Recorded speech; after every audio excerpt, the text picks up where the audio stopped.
Welcome to Be Provided Conservation Radio, sharing stories and information about the environment, wildlife, and the people who are dedicating their lives to protect the world for future generations. These inspirational stories will take you from the Santa Cruz Mountains to remote areas of Africa. Hello everyone, this is Marcia, Be Provided Conservation Radio. Today we are talking about pets we bring into our lives and homes. Did you know that pets in North America today outnumber people? And did you know that our beloved pets play a surprisingly big role in the decline of our wildlife? My guest today is award-winning journalist with master's degrees in both journalism and biology, Peter Christie. We are going to be talking about his new book, Unnatural Companions, Rethinking Our Love of Pets in an Age of Wildlife Extinction. We will discuss the pets versus conservation dilemma, such as domestic animals preying on backyard wildlife, invasive species being released into the wild, and how the food we feed our pets is impacting the environment. Are we loving nature literally to death through our pets we bring into our home? So don't worry, this isn't all doom and gloom. We're going to be discussing small changes we can make that can make a difference. And Peter doesn't think that pets are really the problem, but we do need to change how we love and care for them by becoming more educated on how our pet choices affect the wildlife we are trying to protect. So if you read Science and Nature, newspapers and magazines, you have likely read one of Peter's articles. He is also author of many books about climate change, wildlife, animal behavior for both adults and children. And I'm really honored to have him on the show today. So welcome, Peter. Thank you. Oh, thank you for having me. It's a great pleasure. Yeah. So I just wanted to reiterate that you're doing well here during this pandemic. Yep. Everything is going. Everything is much the same for me because I work at home, so it's more or less same old. Yep. So it doesn't really make a difference. I know. I find the same here. I do really well in shelter in place as a podcaster and artist. I wanted to tell you that I learned a lot from your book. It made me really think a lot about things that I can do better as a pet owner for sure. And I really like that it seems like you research both sides of a story. Like, the first one I can think of is like the trap, neuter, release or euthanize dilemma. You think you're on one side, and then I read this and I'm like, well, I can see the other side too. It really gets you thinking. So I think that's a good thing. And then we have like the Tiger King world happening on Netflix, and we have that whole world of illegal pet trade. Have you watched that at all? Have you watched Tiger King? I watched one episode with my daughter the other night. Yeah. We were like many other North Americans, somewhat fascinated by just the outlandishness of the characters. But ultimately, we concluded that it really wasn't that interesting. Yeah. I don't know. Wait, it's funny. I should say that Tim, I think it's Tim Harrison, the police officer that I spoke to for my book. He appears in that series. Yeah. Later on. He sent me a documentary filmmakers made with him in Idaho a couple of years ago, and it's much better in terms of just looking at the depth of the interest, what inspires these people, what's behind this fascination with exotic pets that these people have. And I think that's seemed to me, as I say, I only watched one episode, but that seemed to me startlingly absent from the Tiger King thing, which was much more just interested in the crap show that was going on there, and the train wreck that would make the people. Yeah, it's train wreck. It's good. It's a good analogy, because when I was watching it, I was thinking, how interesting it is, when you're on the highway stuck in traffic and you have to creep past a car crash. Yeah. And you're kind of like, for the moment at least, distracted, and you're not actually thinking about the hour and a half you wasted in traffic just getting past this thing. You're thinking that's just looking ugly. And then And then, but when you pass it, you suddenly realize, oh, that's why the traffic was backed up. So there is a real connection between the Tiger King distraction and this whole wildlife, human animal problem that's really quite central to my book, but also I think increasingly recognized as central to this whole pandemic issue that we're facing right now.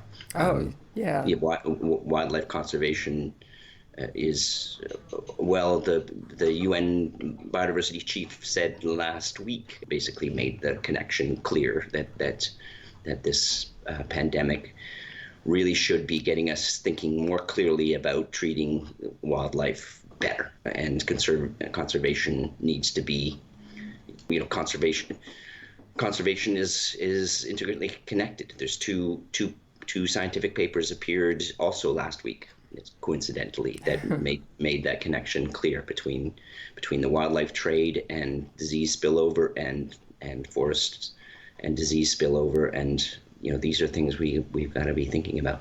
Yeah, exactly. Yeah, that brings me, I had this question down on the list a little further, but I'll talk about it now. It's more of a statement, I guess, from your book. You talked about like the fire salamanders and the spreading virus going through I think and these salamanders were dying in the Netherlands, right?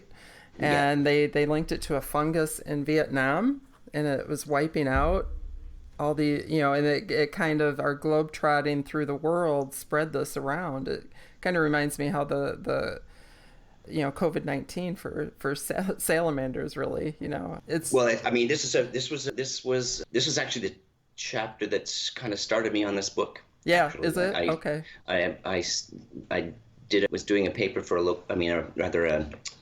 news story for a Canadian news magazine called Maclean's about a Canadian decision to ban salamander imports for pet owners. Yeah. And that got me, and that's where I became familiar with this story, which is this new fungus that was found in Europe that was killing salamanders. It was a fungus that had not been identified by science before, and that suddenly was discovered. Suddenly all these dead salamanders were showing up in the Netherlands, and they did some work and discovered that it was a brand new fungus never seen before, and then they traced it using genetics back to potential or likely origin in Vietnam. It's very closely related to a fungus that has been ravaging frog populations around the world for a number of years now. Mm-hmm. People who've been studying that suspect that it may have been responsible for 90 extinctions of arrow frogs and others in South America and other tropical parts of the world, and continues to devastate. So when this new salamander, so that one was fairly exclusively directed at frogs, and recent research, again tracing it back likely to a Southeast Asian origin, have suggested that also was spread around the world through the pet trade, through people moving frogs from one part of the world to the other, and that has had devastating effects, as you can see. And so when I looked at the salamanders, North America was in a panic because Canada and the United States hold almost half of all species of salamanders live on this continent. So it would be devastating if it reached our shores, and so they've done everything possible to try or almost everything possible to try and stop it from getting here. And so far so good, as far as I know, in terms of it continues to sort of creep along in salamander populations in Europe at this stage, and it has been found in European and British pet stores, and present among some animals there. But wow. so far we've kept it away. But it was when I looked at that, really looking at the notion that pets had been spreading these pathogens around the world, that I began to look at that question, and then it struck me that this story isn't really being told. Just that story alone, the pathogens that are being carried by pets, it's amazing how much damage has been done. And in fact, pathogens, you want to touch on this pandemic. Mm-hmm. We've we get a real sense of the scale that disease can, act in, right? This is such a monumental phenomena for us, that we're witnessing around the world right now. For wildlife, where there is no health care, there is very little, nobody's really rushing to the rescue. No vet at hand, yeah. Right. No point in social distancing rules. They are getting hammered. And it would be fair to say that pathogens spread by pets have been an enormous cause of declines and extinctions of wild animals around the world in the last 100 years. We can look at, you look at those 90 species. If there's been about 500 extinctions in about the last century, about 500 extinctions globally of backbone animals, I think that's all species. Mm-hmm.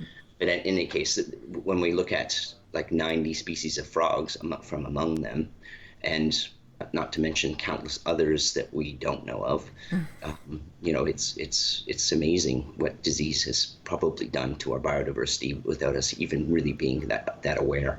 Yeah, when I read that whole chapter, it seemed like that was just like a small drop in the bucket of what's probably happening that we don't know about. And it's crazy. So yeah. And so that's really the launch point, because I knew about, I had been reading the cat stuff about the domestic cat impacts on wild bird populations and small mammals. Made a great splash and continues to get lots of press and attention. We know that, scientists suggest that, between 1.5 to 4 billion birds are obliterated by U.S. cats alone. Wow. Somewhere close to 500,000, half a billion in Canada from domestic cats. These numbers are huge.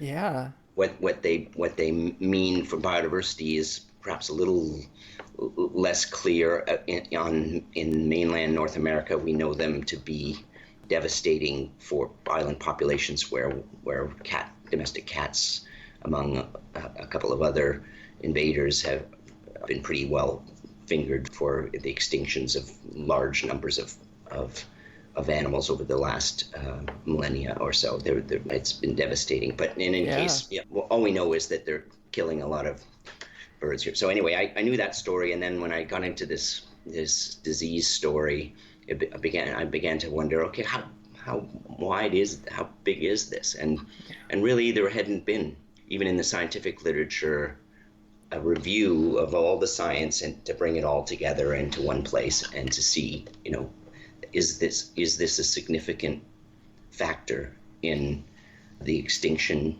and demise of wildlife around the world? Yeah. And the answer, I think I came up with, is very clearly yes, in a big yes. big way. Yeah. Yeah. And while that's interesting enough, the most, I guess, probably the most important point that came out of that is that pet owners love animals, mm-hmm. and there are billions of them, and billions of pet owners, and they have the power. It's not like one of these other environmental calamities where you really can feel fairly powerless, in the face of climate change. We can advocate and try to get our governments to do stuff, or even even trying to fight the biodiversity loss at writ large across, looking for conservation measures and conservation money that could help. Those are things that require political action and commitment and a lot of work. Mm-hmm. For this question, where billions of individuals, of wildlife and countless species, are facing oblivion. And we, as pet owners, I'm a pet owner. As you know, I have a pet dog. Yeah. We as pet owners can make the difference. So it was really like this story of, man, this is a big, badass problem. Yeah. But the really good news is, it's totally tractable. We can make the difference. Because the people who are kind of sort of inadvertently and really mostly without knowledge contributing to the problem are the people who would really love to solve it.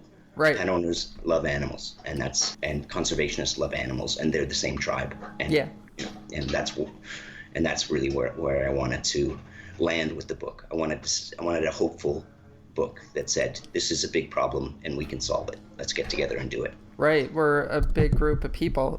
We're a big group of people that we can totally make a difference. And I think it is all, like you said, if pet owners knew what damage was actually being done, they don't want to intentionally harm wildlife. They don't, want to introduce something into that world of wildlife that's going to harm, birds and whatnot. I don't think they know. And so it's a matter of education.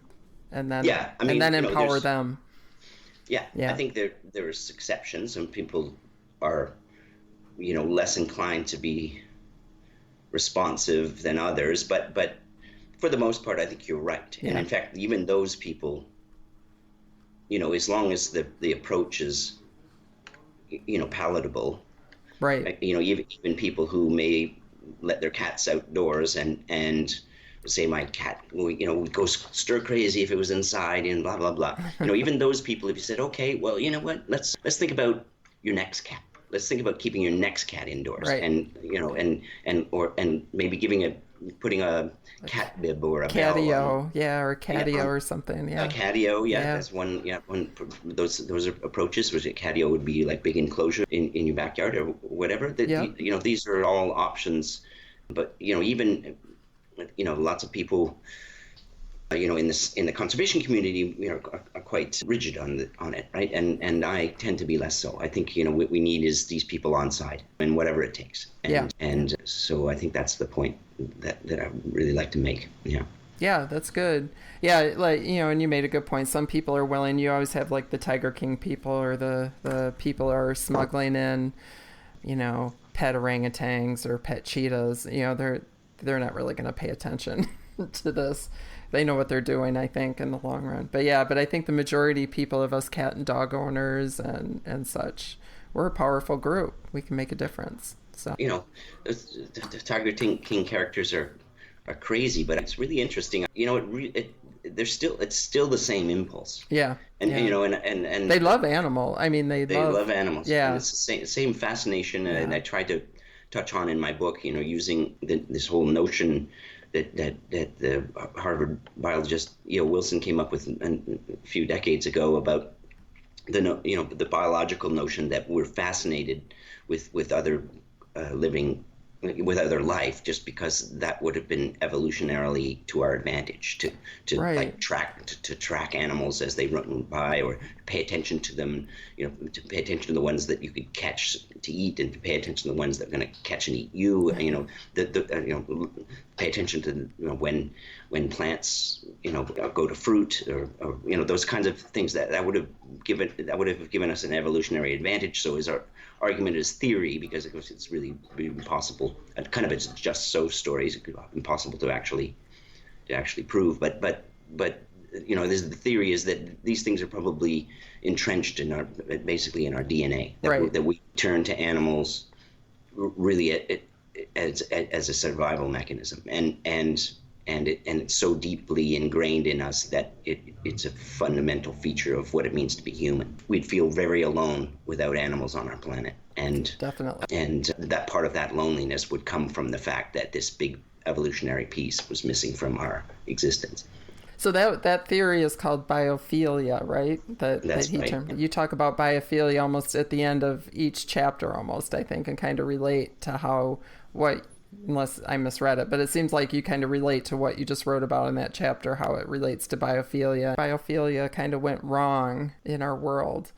And I mean, you started talking about that a little bit, but how else did it go wrong? So the biophilia went wrong notion is this idea that it's the kind of the central theory and theme in the book, is that as soon as we began to bring animals home with us, bring wild animals in from the wild, and made wolves into dogs and wild cats into domestic cats, we began to essentially lose touch with that piece that was more clearly had us paying attention to wilderness and wildlife and nature outside. Right. We began to look at our own animals inside as enough. And so that became our nature. So our biophilia, our instinct, our inclination to pay attention to nature, to cherish it and to more carefully monitor it and perhaps be aware of when things were going wrong, was getting, and I use the word subverted in some respects, by the fact that we brought animals in. It's almost like, gardening. Basically we make nature live by our terms and control it under our auspices and feel that that's pretty well enough. Right. But the problem is, and I think that, all of these discussions that center around, well, where are we going wrong with the planet, is when we lose touch with the fact that we really are and continue to be connected very closely with nature. And this pandemic is a very good illustration of why we need to be paying attention. So, I think the thing about pets is that without consciousness of where they fit in our lives and in the wild world, we risk losing touch with the wild world altogether. And so that's the kind of biophilia went wrong notion, that essentially we're satisfying this urge with pet animals that might otherwise only be satisfied by wild animals. And as E.O. Wilson suggested when he proposed his theory back in 84 in his book, he actually mentioned the theory earlier, but he wrote a beautiful book. It's a very nicely written, beautiful book about it in 1984. And he basically suggested as a hopeful idea that biophilia will eventually incline us all to pay attention to life around us and to cherish it and to take better care of it, and that ultimately it will be a conservation savior. My idea in the book is that, except that I think we're perhaps using pets and, exotic pets as well, to essentially subvert that inclination and keep it at home. How can people turn this around? How can we start, I guess, reconnecting with nature through our pets?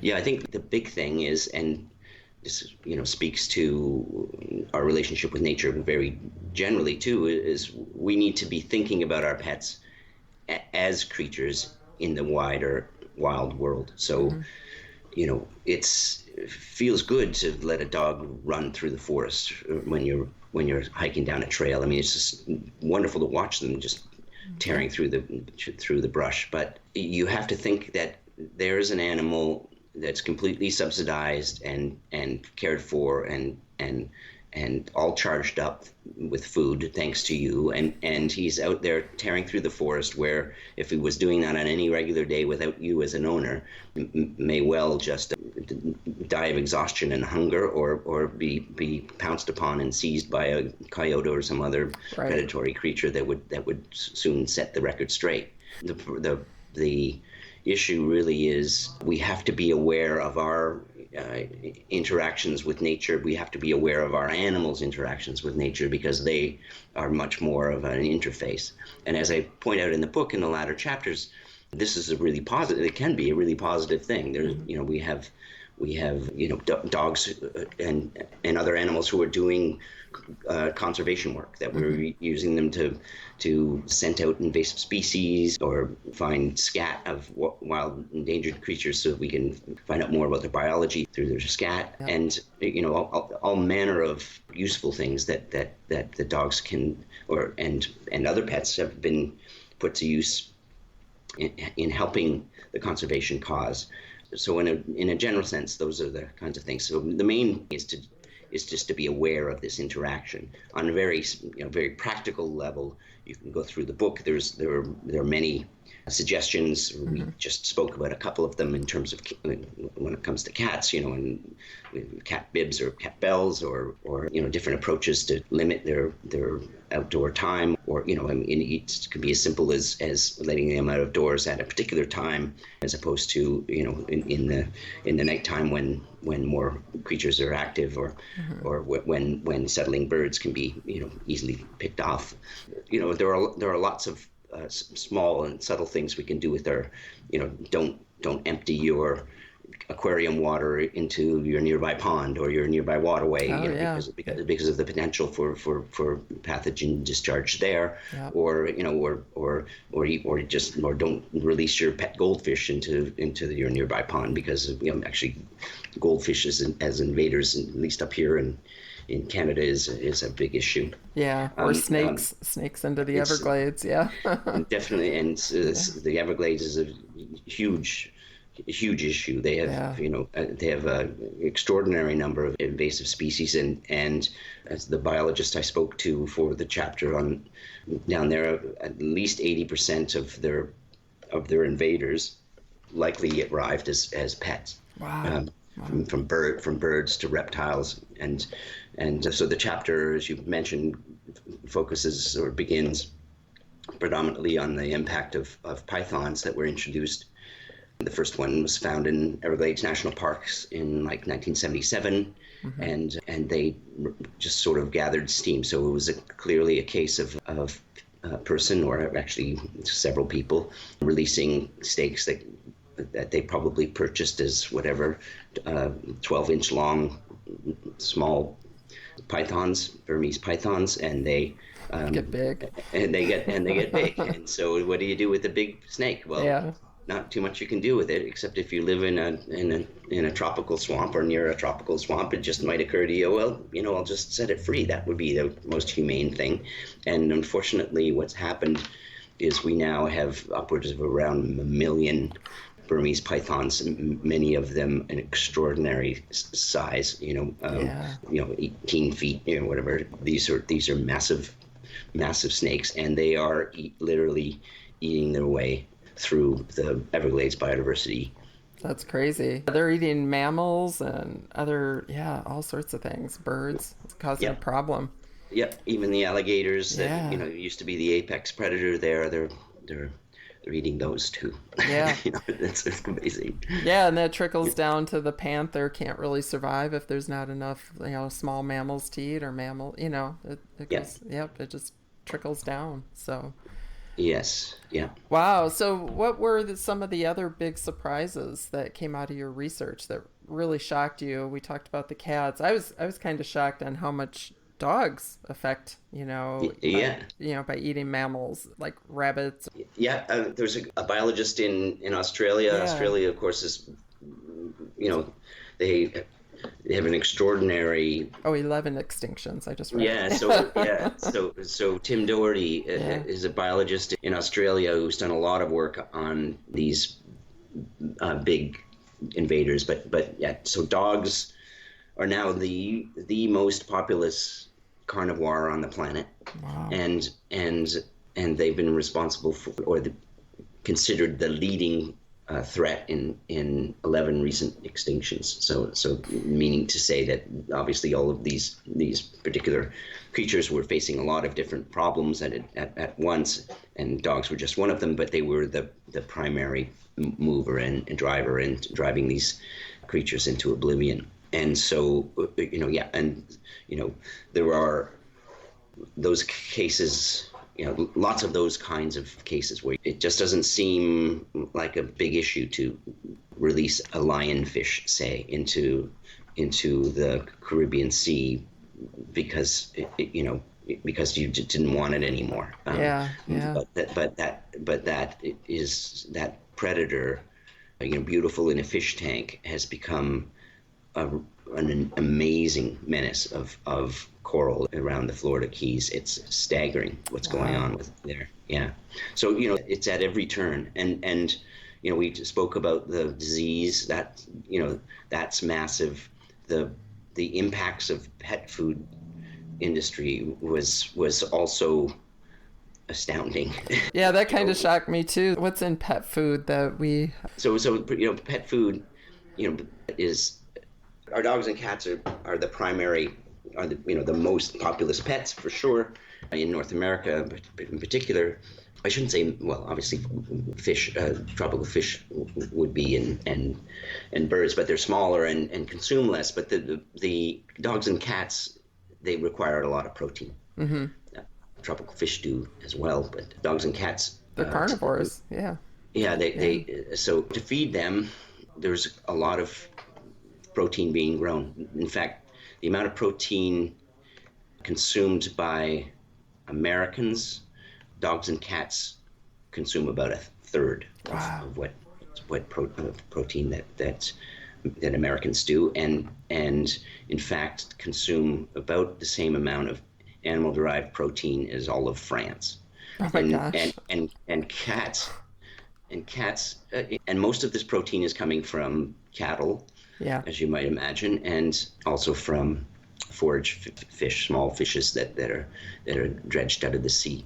The cattle farming is now considered the leading cause of biodiversity loss in tropical countries, maybe even just generally in terms of clearing land for farms. Mm-hmm. that clears out tropical and other landscapes, tropical forests and other existing landscapes for pasture land, and also for the creation of crops that go to feeding these animals. So it's a massive problem. It's a massive problem for humans eating meat, but it's not much less of a problem for our pets eating meat. Now, that said, we're eating the choice bits, and our pets are eating some of the leftovers that we're not eating. So there is a bit of that overlap, but increasingly the problem has been that we are more and more pet owners are insisting that their animals eat like we do. So there are these paleo and keto diets, mm-hmm. and they say your animal should be eating like it did when it was a wolf, which would be the flesh of these the fresh meat from these big ungulates. But the reality is that pressure in that specialty pet food market, which is huge, huge. is and growing, is making the problem worse. That we're eating much more choice meat, or not. We're not eating. That our pets are eating much more choice meat, and that's putting a lot of pressure on these habitats that are giving way to more pasture land for beef cattle. It's also our tuna fisheries and fishing is really being damaged by the same thing. That's the other side. So tuna quite directly in terms of, there's lots of tuna species that are in trouble themselves, and that's a big problem. Yeah. And they're being used, not as common, but again, there's more pressure being put on the industry to include tuna products in cat food. It's almost in everything. It's really hard to. It's really hard. Yeah. And forage fish, which is by far the biggest fishery, which are this fishing for the small little sardines and whatnot, and that would make up the bulk of the seafood catch that's used in cat and dog food. The impacts there are kind of indirect. I mean, obviously, the forage fishes themselves they see their populations being hammered, but they're pretty resilient. They've always gone in these big sweeping population cycles, so they have the capacity to really regenerate pretty quickly. So they're a remarkable group of fishes for that. But the biggest problem is that when we hammer them, we're the animals that depend on them. Lots and lots of seabirds, for example. A third of all of our world seabirds are threatened or endangered, or at least listed by the ICU, by the International Union for Conservation of Nature. The seabirds are in trouble, and when we start raiding their principal food source to feed our cats, that gets to be a problem. Yeah. So it's an indirect. It can be both direct and indirect, the impacts of pet food. But they're huge. Again, it's the amount really does. Because we don't. The problem is that we don't. I mean, I don't think about it when my kids want a dog. I'll say, yeah, I like dogs. What could be wrong with that? And then you just have all these downstream issues that you really have to be cognizant of. Yeah. You said you're a dog owner yourself. Have animals always been a part of your life as well? I mean, as pets, have you always had pets growing up? And yeah, absolutely. No, and very much in that. I grew up in the country side, and this whole nexus has really been, now that looking back at it, it really is fascinating. Because as a kid, I didn't think. I was filling up my terrarium with salamanders and toads and turtles. And turtles. I had all manner of turtles. We had pet squirrel for a time. We had a pet raccoon for a long time. Wow. It was a real menagerie at times around our house. Lizards and I never. I mean, I loved it. I mean, it was formative and important to me to do that. I mean, to have that and to touch them and hold them. And in fact, in the years after, as I right from high school through university, I was a field research assistant for people who were doing science all over Canada and in the bush, and just being able to hold animals. That's a different thing. We all want to do it. Yeah. We all want to. Yeah. We all want to. You want to touch the wild cat that's out there. Yeah, exactly. Yeah. So it's, and I find that whole idea fascinating. Yeah. And then to get to this place where you're thinking, oh crap, that inclination itself, which seems to me so precious and important as a thing that connects me to nature and to my desire to protect it. That same thing is what's behind this pet problem that is contributing to biodiversity loss around the planet. As you were speaking, like I grew up out in kind of a country area where I could do the same thing.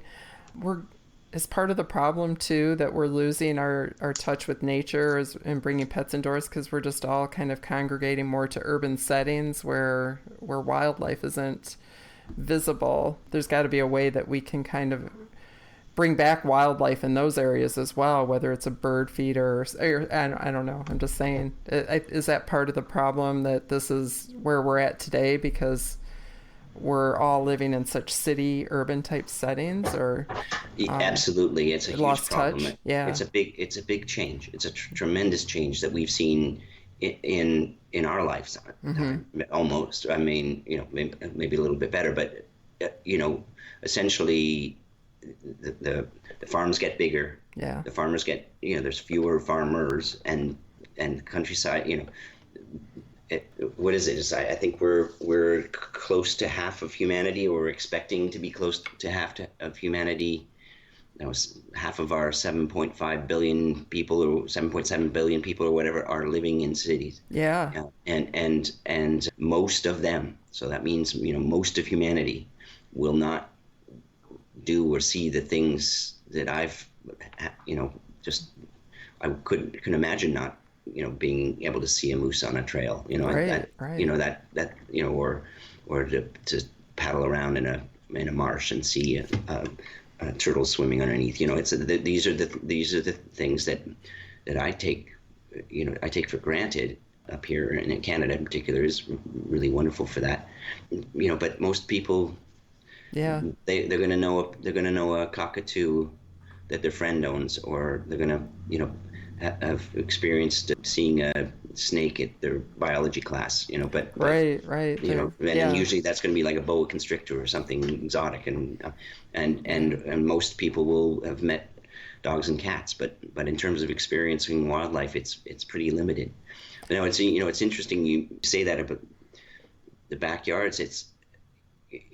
There's a new book out, and I can't remember the author, and of course I won't be able to remember the title. But there's a whole movement of thinking about how to integrate nature into people's backyards, and I think that's very, very smart, very important, right? If we could get sort of ecological continuity to stream right through our cities, so we have actual people experiencing wildlife. I lived in Edmonton for the last 3 years. I'm back in Kingston now. Edmonton is a city in northern Alberta, and they have a wonderful river valley. 65 kilometers goes right through the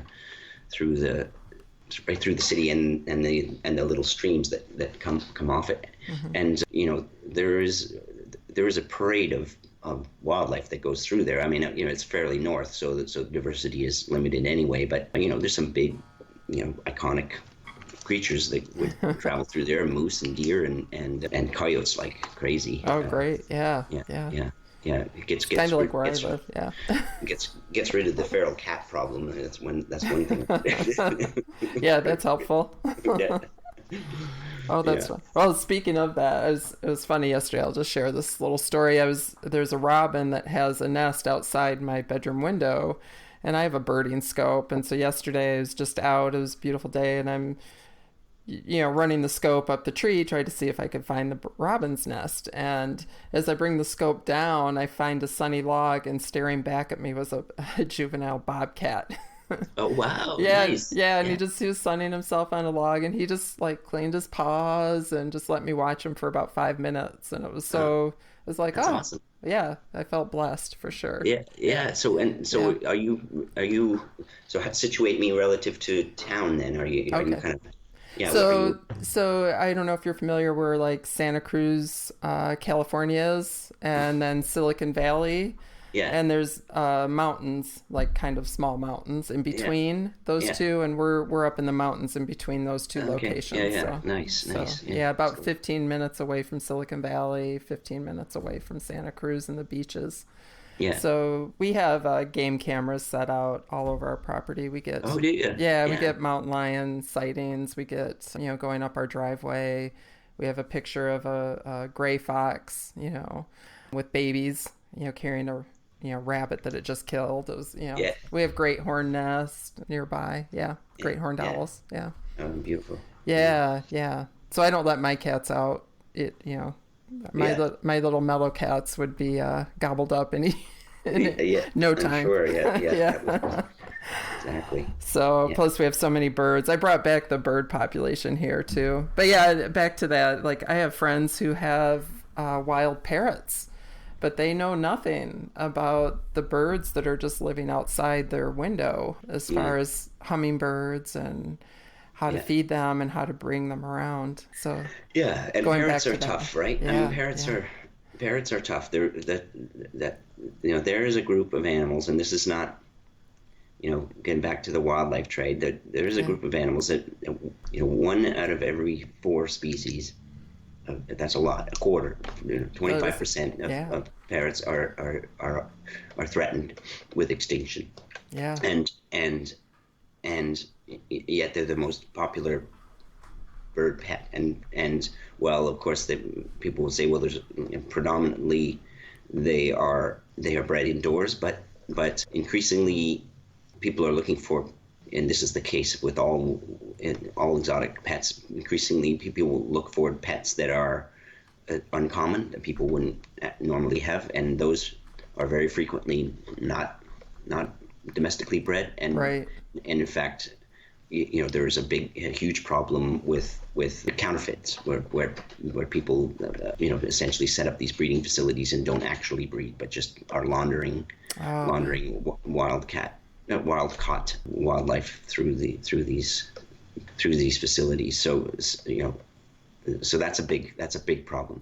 Parrots, birds in general, definitely, and definitely reptiles. Reptiles, again, like a third of reptiles. The third of reptile species that are most likely to be on the threatened list are those that are in the pet sought after in the pet trade. Yeah. Wow. Wow, that's really sad. Mm-hmm. So, yeah, I know we're running over. I hope you're okay on time, but I just wanted to ask you a couple more things. Sure. So we talked about, like you mentioned, Canada was prohibiting the import of salamander species and such, and there, like there's all these bans. They're saying that, like with the live wet markets in China with this whole pandemic, that they want to ban that trade, and I know that's something that we can all support. I guess what I'm trying to get at, there's an argument that completely banning these things can push this more underground where we have less control over it. So what other ways can we help influence change in that whole pet trade industry? Do you know? Does that make sense? Yeah. Sure it does. Yeah. The pet trade industry is a tough one. Yeah. As I say, the UN Biodiversity Chief Elizabeth Maruma last week called for a global ban on the wildlife trade. But she was very clear that you have to step in right away and quickly with economic incentives and policies and programs that will help the people upon whom much of this depend on this for their economic well-being. Right. I think the issue is even larger than that. People do this kind of thing for the same reason we, kept frogs in our terrariums. Right. That people it's deep-rooted. Yeah. It's deep-rooted. Mm-hmm. So in some ways, I'm not sure a ban is going to work. A blanket ban. I think, as you say, for those reasons, the people want something, they'll get it. Yeah. And if there's a way of managing it, it might be more appropriate. I don't know that there's a magic bullet. I think probably banning at some level would be helpful, certainly for some species. That's right. definitely the case. But it's a tough one. It's, as I say, I think part of what I want to say in this book, and I'll sort of repeat myself here, is that this inclination is not something you can readily stop. Yeah. We love animals. You and I are pretty lucky. That you can, point a scope outside your window and see a bobcat in the sun. That's amazing. Yeah. But most of the world isn't enjoying it like we are. And if they want to get a boa constrictor or a parrot or even a fruit bat, we have to, who are we to say no, except that, we need to be aware, and they need to be aware, and everyone needs to be aware of the impact of that, what that's doing to biodiversity. So my inclination is always is to want to work with pet owners, mm-hmm. because you and I and the conservation community, we're tiny compared to the mass of billions of people who want and in some cases need to have animals to keep them, to sell them, to we need those people on our side. Right. There's enough pressure coming from industry, government, economics that is against creatures. we might as well get the other creature lovers to work with us, Right. I think. Yeah, and I think like what you said, the key is giving them incentive and giving them an option of something that would work, that would be more sustainable for. Yeah, I mean, I think the UN person's notion of just economics. I just think that the trappers are always going to trap. One of the papers I read was they